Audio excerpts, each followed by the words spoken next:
it's April from April's Home, and today I thought I would share with you my recipe for chicken stew. Tonight we are having chicken stew with garlic cheddar biscuits, so I thought I would get started on my chicken stew. So the first thing I'll share with you are the ingredients that you'll need. You'll need a bunch of celery, and you'll need some type of potato. Any type of potato will do. Today I'm using these little potatoes because that's what I have, and I'm just going to cut them in half. If I was using red potatoes, I would probably leave most of the skin on, take some of it off, and cut them up into like bite-sized pieces. If I was using russets, I would definitely peel those and then also cut those into bite-sized pieces. So if you have a potato with a nice soft skin, you can leave that on. If you're using russets, it's probably a good idea to take most of that skin off, although a little bit of skin can be nice sometimes. So today I'm using the little potatoes here, and also of course chicken breast tenderloins, and you'll need a little bit of olive oil, a box of chicken broth. This is 32 ounces. And then 2 cans of cream of chicken soup, an onion. Also, if you have white pearl onions, those are delicious in this recipe as well. I like to use the frozen ones because they're already prepped and ready to go. If you don't have white pearl onions, you can just add a little bit more of your regular onion. And then a bag of frozen classic mixed veggies. And then for spices, we'll be using some garlic powder, some Italian seasoning, and pepper and salt. So the first thing I'm going to do is chop my celery and chop my onion, and I'll be sauteing it in a little bit of olive oil. So I'm going to go ahead and get those chopped up, and I'll come back to show you what that looks like. So I have my big pot out here. It is a nice big size pot for making soups and things.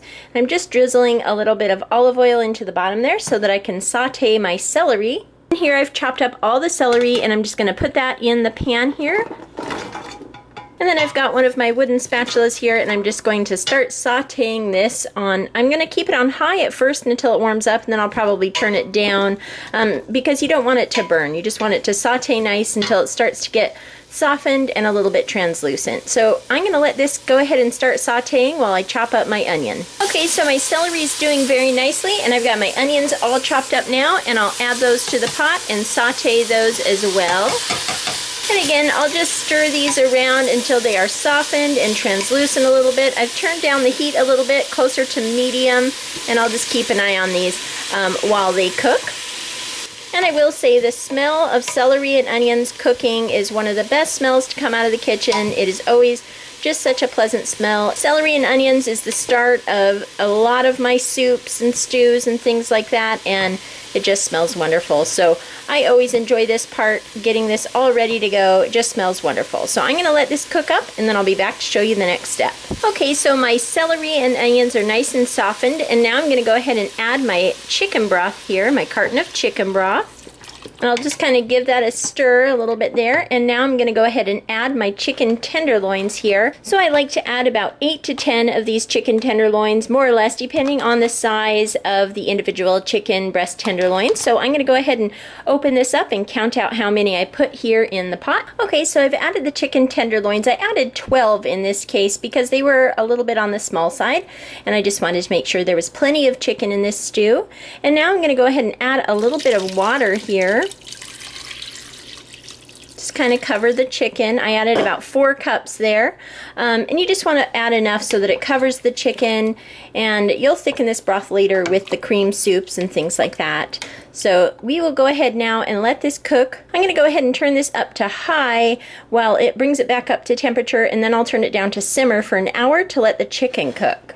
Also, right now I'm going to add my first round of seasonings. I'm going to go ahead and add a little bit of pepper here. And cream soups do require a decent amount of pepper. I think they taste better that way. Pepper really enhances the flavors of potato and cream soups. So some pepper there. And we'll taste that later too and add a little bit more to taste. Same with the salt here. We'll just start out with a little sprinkle there just to give it a start. And then in this particular soup, I don't use as much of this Italian seasoning as I normally do in like my chicken soups, but I do like to give it a little bit, just to give it a little bit of spiciness there.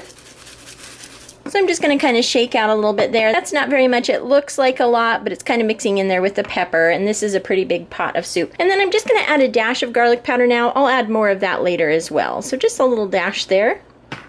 to get that going, and I'll kind of give that a stir. So again, I'm going to leave this on high while it kind of comes back up, not to a full rolling boil, but just so it gets nice and hot and bubbling a little bit there, and then I'll turn it back down to simmer to cook the chicken, and then I'll come back in an hour to see how the chicken's doing. When it's cooked, I'll be removing it and chopping it up into bite-sized pieces. So I'm going to go ahead and let this cook, and I'll come back to show you the next step. Okay, so my chicken has cooked through. Now I'm going to go ahead and remove it from the pot here and get it all chopped up. And also I have chopped up all the potatoes here, and I'll add those to the stew as well so that they can start cooking while I'm chopping up the chicken. So I have added the chicken all chopped up as well as the potatoes into the pot here and stirred it all back up. And now I'm going to go ahead and add half a bag of these little white pearl onions. So there I have the onions added. I'll go ahead and stir those in, and then I'm going to go ahead and increase the temperature a little bit so it kind of comes back up to a boil. I'm also going to add another cup or two of water to kind of bring back up the level of water. As the water evaporates, you do need to add it back in little by little. Just watch for it to not lose too much water. You also don't want to add too much water because then it'll take away from the flavor. So I'm going to add about a cup or two and let this boil for about an hour to let those potatoes cook. Then I'm going to come back and add the rest of the veggies and the cream of chicken soup and let it finish up. Okay, so I'm back now, and the potatoes have cooked through and the soup is nice and hot. So now I'm going to go ahead and add 2 cans of cream of chicken soup, as well as a bag of classic mixed veggies, and then also some more salt, pepper, garlic powder, and Italian seasonings. Okay, so I've added both cans of cream of mushroom soup. I've added a little bit more salt, pepper, garlic powder, and Italian seasonings. And again, I taste that at this point to make sure that the flavor is the way I like it. If not, I'll add a little bit more of whatever spice I think it needs. I'm also bringing the temperature back up so it comes to a low simmer, and then I'm going to go ahead and keep that on a simmer until the veggies are cooked all the way through and the soup is the consistency that I like. This can take anywhere from half an hour to another hour, just depending on how long it takes to cook all the veggies through. So I'm going to go ahead and let this cook for a bit. In a little while, I'll start my biscuits, and then I'll show you how everything looks when it's all completed and then when I serve it up. Okay, my soup is nearly done, and I'm just about to put the biscuits in the oven. But before I do that, I wanted to add a little cream to the soup to just make it a little bit richer. You don't have to do this step. If you don't have any cream on hand, that's fine. I just happen to have some in the fridge, and I think that that would make it extra tasty. So I'm just adding about half a cup of cream here. And then I'll just go ahead and stir that in. You can see it just gives it a little bit of a nice color there. And I'll let that continue warming up and just sitting here on a low simmer while I cook my biscuits. So this is the finished product. This is what my chicken stew and biscuits look like. You can see that it turns out like this. It looks sort of like a soup or a stew, like a thick soup. And I just made the cheddar biscuits following the recipe on the back of the Bisquick box. This is the cheddar garlic version of their drop biscuit. It's very easy to make.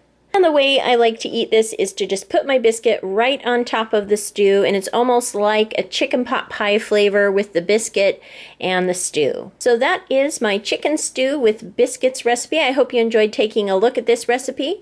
If you like this video, give it a thumbs up, hit subscribe for more videos from April's Home. Thank you so much for watching, and I'll talk to you later. Goodbye.